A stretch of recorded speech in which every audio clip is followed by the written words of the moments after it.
मैं प्रकाश, आपका स्वागत करते हैं आपके अपने करंट हेवन के यूट्यूब चैनल पर। दोस्तों, आज है 11 जून। 11 जून 2021 से जितने भी इम्पोर्टेंट क्वेश्चन बनेंगे करंट अफेयर के, उसके साथ स्टैटिक जीके और रिलेटेड फैक्ट जो आपके सारे एग्जाम्स के लिए महत्वपूर्ण रहने वाला है, चाहे आप जिस भी एग्जाम का तैयारी कर रहे हो, इससे इफेक्ट नहीं पड़ता। चाहे आप जिस भी लेवल का एग्जाम की तैयारी कर रहे हो दोस्तों, सारे एग्जाम्स के लिए महत्वपूर्ण रहने वाला है। यह सेशन डेली 6 बजे सुबह आता है।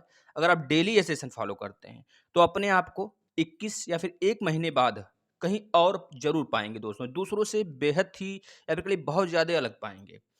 तो अगर आप इस सेशन से सीखते हैं तो आप ज़ाहिर-सी बात है दूसरों को बताएँ और शेयर करें दोस्तों।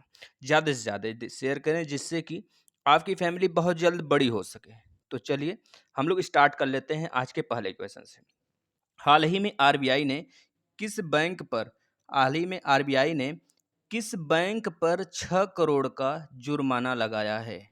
यह कौन-सा बैंक है? आपको यह बताना है, जिस पे आरबीआई ने 6 करोड़ रुपए का जुर्माना लगाया है दोस्तों, यह बताना है। दोस्तों बता देंगे, वह दोनों बैंक हैं, यानी कि जो यहाँ पे लिखा हुआ बैंक ऑफ इंडिया और पंजाब बैंक, इन दोनों पर आरबीआई ने हाल ही में जुर्माना लगाया है दोस्तों। क्यों लगाया है? क्योंकि इन दोनों ने आरबीआई के जो मापदंड हैं, जो तय किया गया आरबीआई द्वारा, आरबीआई के सेक्शंस द्वारा, तो उसे इन दोनों ने फॉलो नहीं किया। तो इस वजह से इन दोनों पर हाल ही में आरबीआई ने बैंक ऑफ इंडिया और पंजाब नेशनल बैंक पर जुर्माना लगाया है 6 करोड़ रुपए का दोस्तों। तो यहाँ पे बात हुआ है पंजाब नेशनल बैंक और बीओआई यानी कि बैंक ऑफ इंडिया और आरबीआई, तीनों के बारे में हम आपको बताएंगे। आरबीआई के बारे में तो हमेशा बताते हैं, लेकिन आज फिर से बताएंगे। आप लोग सुनिए। पंजाब बैंक की अगर बात करें तो पंजाब बैंक का सीईओ कौन है? S S Mallikarjun Rao. Headquarter new Delhi में है। स्थापना 19 मई 1994 को हुआ था दोस्तों, याद रखेंगे। अभी हाल ही में आपको पता होगा पंजाब नेशनल बैंक के जो ब्रांड एम्बेसडर हैं विराट कोहली जी हैं। अगर बात करें बैंक ऑफ इंडिया की, बैंक ऑफ इंडिया यानी कि बीओआई की बात करें, तो बीओआई के जो सीईओ हैं दोस्तों टी एस नारायण स्वामी, याद रखेंगे टी एस नारायण स्वामी। हेडक्वार्टर मुंबई में है। स्थापना 1906 को हुआ था दोस्तों, याद रखेंगे। इसके बाद ही आपको पता है 1969 में जो राष्ट्रीयकरण हो जाता है लगभग 20 बैंकों का, है ना, सॉरी 14 बैंकों का दोस्तों। 6 बैंकों का तो बाद में होता है, 1980 में होता है ना। तो ये सारी संरचना हम आपको किसी दिन जरूर बताएंगे। बस थोड़ा सा आप एक्टिव हो जाइए और सेशन को शेयर कर दीजिए दोस्तों। यहाँ पे बात हुआ है आरबीआई का, तो आरबीआई के बारे में आपको फुल डिटेल फिर से बताते हैं, हर बार बताते हैं, आज फिर से बताएंगे। आरबीआई यह भारत का राष्ट्रीय बैंक है। आरबीआई की स्थापना 1 अप्रैल 1935 में हुआ था। किस एक्ट के थ्रू हुआ था? तो आप बिल्कुल कंफ्यूज नहीं होंगे, एक्ट 1934 के तहत हुआ था दोस्तों। 5 करोड़ की शुरुआती धनराशि से इसकी शुरुआत हुई थी। 1 जनवरी 1949 को आरबीआई का राष्ट्रीयकरण हुआ था, यह भी याद रखेंगे। और अगर बात करें कब इसका दिवस मनाया जाता है, आरबीआई दिवस, तो 1 अप्रैल बता देंगे दोस्तों। दोस्तों यह भारत का क्या क्या काम करती है, तो बता देंगे। भारतीय रिजर्व बैंक यानी भारत का सर्वोच्च मौद्रिक प्राधिकरण है। यह भारत के नोटों की छपाई करती है, मात्र 1 रुपए की नोट छोड़ के और सिक्कों की जो ढलैया होती है उसको छोड़ के। अच्छा, 1 रुपए और सिक्कों की ढलैया कौन करता है? तो बता देंगे मिनिस्ट्री ऑफ फाइनेंस करती है, जो इंडिया की मिनिस्ट्री ऑफ फाइनेंस है उसके द्वारा किया जाता है। अच्छा, आरबीआई और क्या काम करती है? तो बता देंगे क्रेडिट नियंत्रण का काम करती है, साख नियंत्रण जिसे बोलते हैं। यह भारत के वाणिज्य बैंकों का नियंत्रण करती है, इसे बैंकों का बैंक बोलते हैं दोस्तों। यह फॉरेन करेंसी को भी मैनेजमेंट इसके ही हाथ में होता है। कितने रुपए हर दिन या फिर हर साल छापने हैं, इसका भी मापदंड यही देती है। अगर बात करें ऑफिशियल डायरेक्टर इसमें कितने हैं, तो बता देंगे 4 प्लस 1, एक गवर्नर प्लस 4 डिप्टी गवर्नर, दोनों के बारे में बताते हैं। जो गवर्नर हैं आपके शक्तिकांत दास जी 25वें नंबर के हैं, याद रखेंगे। और जो 4 डिप्टी गवर्नर हैं उनका नाम याद रखेंगे, अभी हाल ही में चुने गए थे लोग।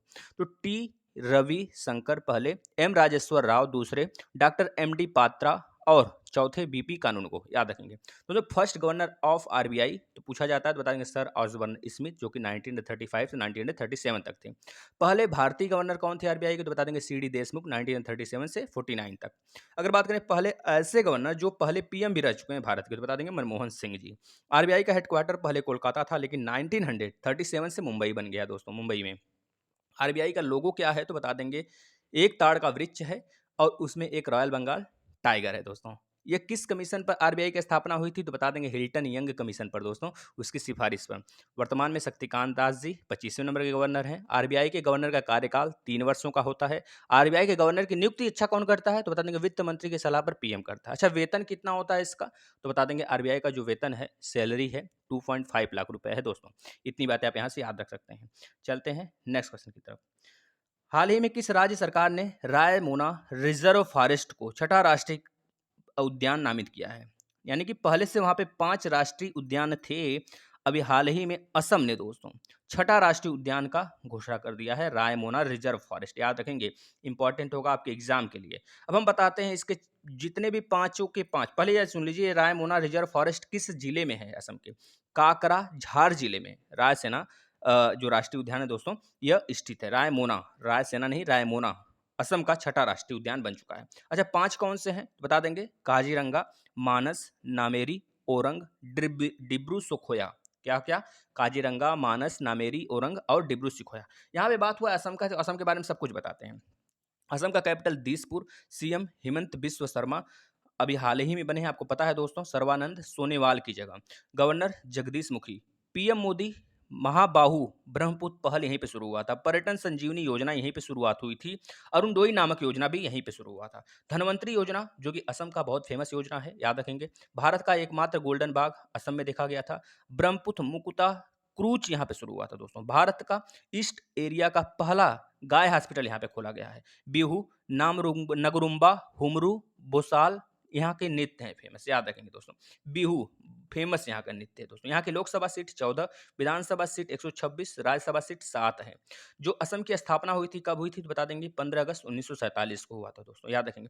यहाँ पे दोस्तों पोवा रिजर्व फॉरेस्ट को वाइल्ड लाइफ सेंचुरी में बदलने की बात की गई है। अच्छा, एक और यहाँ पे दोस्तों वाइल्ड लाइफ सेंचुरी है, दिहंद पटकोई वाइल्ड लाइफ सेंचुरी, जिसको कि नेशनल पार्क में अपग्रेड करने की बात चल रहा है।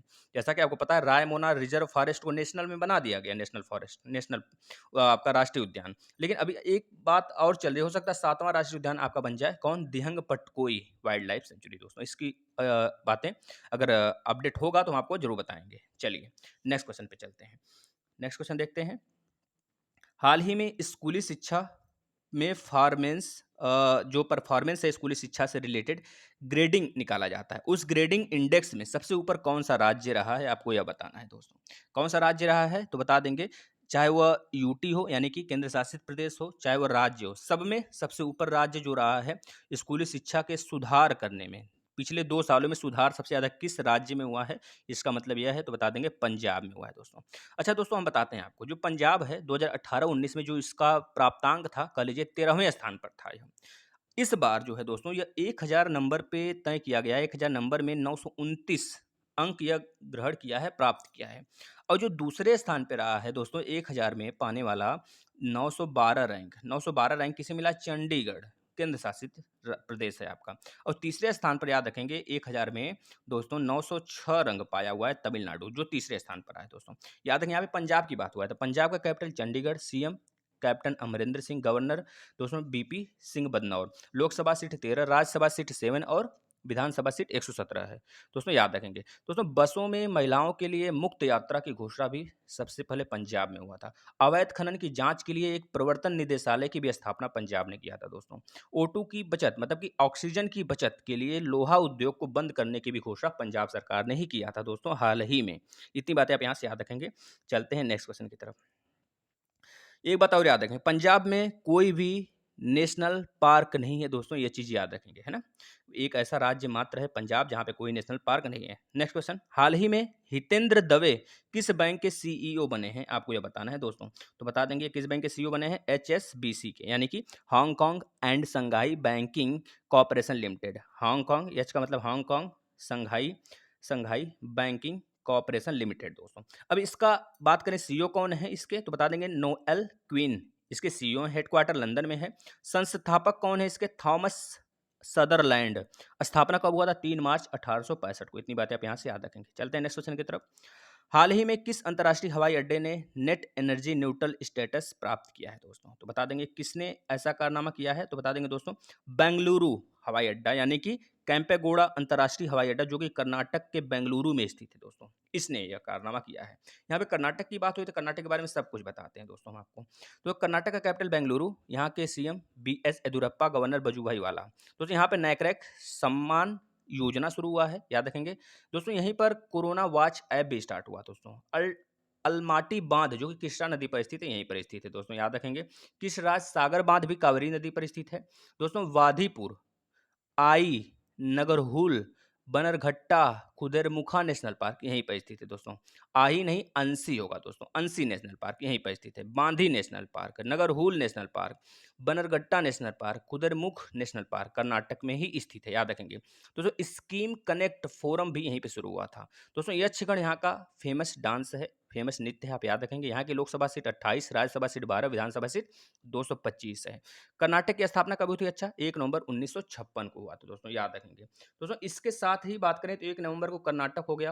ये मध्य प्रदेश, हरियाणा, पंजाब, उत्तर प्रदेश, केरल, आंध्र प्रदेश की स्थापना दिवस भी मनाया जाता है। इतनी बातें आप यहाँ से याद रखेंगे। चलते हैं नेक्स्ट क्वेश्चन की तरफ। हाल ही में वाटर ब्यूरियल को मिला सर्वश्रेष्ठ फिल्म राष्ट्रीय पुरस्कार, यह किस राज्य का है दोस्तों? यह बता देंगे। अच्छा, ये किस राज्य का है आपको यह बताना है, तो बता देंगे दोस्तों। किस राज्य का है तो बता देंगे दोस्तों, ये अरुणाचल प्रदेश का है दोस्तों। ये कितने नंबर का है, कौन से नंबर का है यह आपका राष्ट्रीय पुरस्कार, तो बता देंगे 67वें नंबर का है, यानी कि 67वें नंबर का है दोस्तों। दोस्तों कौन सी मूवी है, जो यह मूवी है इसका नाम यह मूवी ही एक है, मतलब वाटर ब्यूरियल एक मूवी है जिसके निर्माता शांतनु सेन है। ये आपसे पूछा जा सकता है दोस्तों। इसको मिला है 67वें नंबर का सर्वश्रेष्ठ फिल्म राष्ट्रीय पुरस्कार दोस्तों, याद रखेंगे, है ना। चलते हैं। अच्छा, अरुणाचल प्रदेश के बारे में बात हुआ तो इसके बारे में जिक्र कर लेते हैं। अरुणाचल प्रदेश का कैपिटल ईटानगर, सीएम पेमा खांडू और गवर्नर बीडी मिश्रा दोस्तों। यहीं पर पक्का पागा हॉर्नबिल महोत्सव मनाया जाता है। देखो अपना प्रदेश अभियान यहीं पे शुरू हुआ था दोस्तों। लोकसभा सीट 2 है, राज्यसभा सीट 1 है, विधानसभा सीट 60 है दोस्तों। 20 फरवरी को स्थापना दिवस अरुणाचल प्रदेश का मनाया जाता है और मिजोरम का भी साथ साथ मनाया जाता है। 1987 को इस राज्य यानी कि अरुणाचल प्रदेश का स्थापना हुआ था। इतनी बातें आप यहाँ से याद रख सकते हैं। चलते हैं नेक्स्ट क्वेश्चन की तरफ। हाल ही में 2024 में पहले FIH मतलब फीफा हॉकी एफएस नहीं तो 5S, यहाँ पे 5S है। 5S विश्व कप की मेजबानी कौन सा देश करेगा, तो बता देंगे ओमान देश करेगा दोस्तों। ओमान करने वाला है, ये चीज़ याद रखेंगे। वो ओमान की बात हुआ तो ओमान के याद रखेंगे, ओमान का जो दोस्तों राजधानी है मस्कट है, याद रखेंगे। मुद्रा रियाल है दोस्तों। ओमान ने दोस्तों कहा है कि पुरुष और महिला दोनों का जो इवेंट होगा जनवरी 2024 में होगा दोस्तों। ये ग्रीष्मकालीन हॉकी वर्ल्ड कप होगा दोस्तों, याद रखेंगे, है ना। चलते हैं नेक्स्ट। हाल ही में किसे तेल नियामक PNGRB के नए अध्यक्ष के रूप में नियुक्त किया गया है दोस्तों? PNGRB के नए अध्यक्ष के रूप में नियुक्त किया गया। किसे नियुक्त किया गया तो बता देंगे, संजीव सहाय को नियुक्त किया गया है दोस्तों। चलते हैं नेक्स्ट क्वेश्चन की तरफ। हाल ही में जारी हुए एशिया यूनिवर्सिटी रैंकिंग 2021 में भारत के कौन से 3 विश्वविद्यालय हैं जो कि 100 विश्वविद्यालयों की सूची में शामिल हैं दोस्तों? यह बताना है। जो 100 विश्वविद्यालयों की सूची जारी की गई है एशिया यूनिवर्सिटी रैंकिंग द्वारा 2021 में, इसमें बताना है कौन से 3 ऐसे विश्वविद्यालय हैं जो भारतीय हैं और ये 100 के अंदर शामिल हैं, तो बता देंगे। पहला जो IISc बेंगलोर है, इसको मिला है 37वां नंबर दोस्तों। IIT रोपड़ को मिला है 55 रैंक, है ना। IIT इंदौर को मिला है दोस्तों 78 रैंक। यह तीनों 100 में शामिल हैं। अच्छा, पहले स्थान पर कौन सा है तो बता देंगे, चीन का है सिंघुआ विश्वविद्यालय, फर्स्ट रैंकिंग पर है।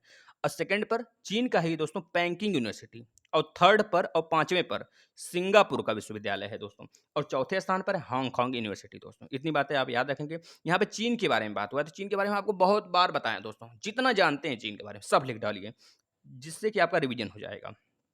कल के पूछे गए क्वेश्चन के आंसर आपने सही दिया बिल्कुल, इसका राइट आंसर केरल हो जाएगा। और आज का क्वेश्चन अपडेट है दोस्तों। हाल ही में संयुक्त राष्ट्र के 193 देशों द्वारा 2030 के एजेंडे यानी सतत विकास लक्ष्यों की रिपोर्ट में भारत का कौन सा स्थान रहा है, आपको यह बताना है। अगर आपको वीडियो सेशन अच्छा लगता है दोस्तों तो आप ज़्यादा से ज़्यादा बच्चों को शेयर करिए। टॉपिक वाइज भी करंट अफेयर आता है और बहुत ज़्यादा क्लासेस आते हैं, उसे भी आप लिया करिए और दोस्तों को बताइए चैनल के बारे में, इस प्लेटफॉर्म के बारे में, जिससे वो अभी कुछ इससे सीख पाएँ दोस्तों। धन्यवाद मित्रों।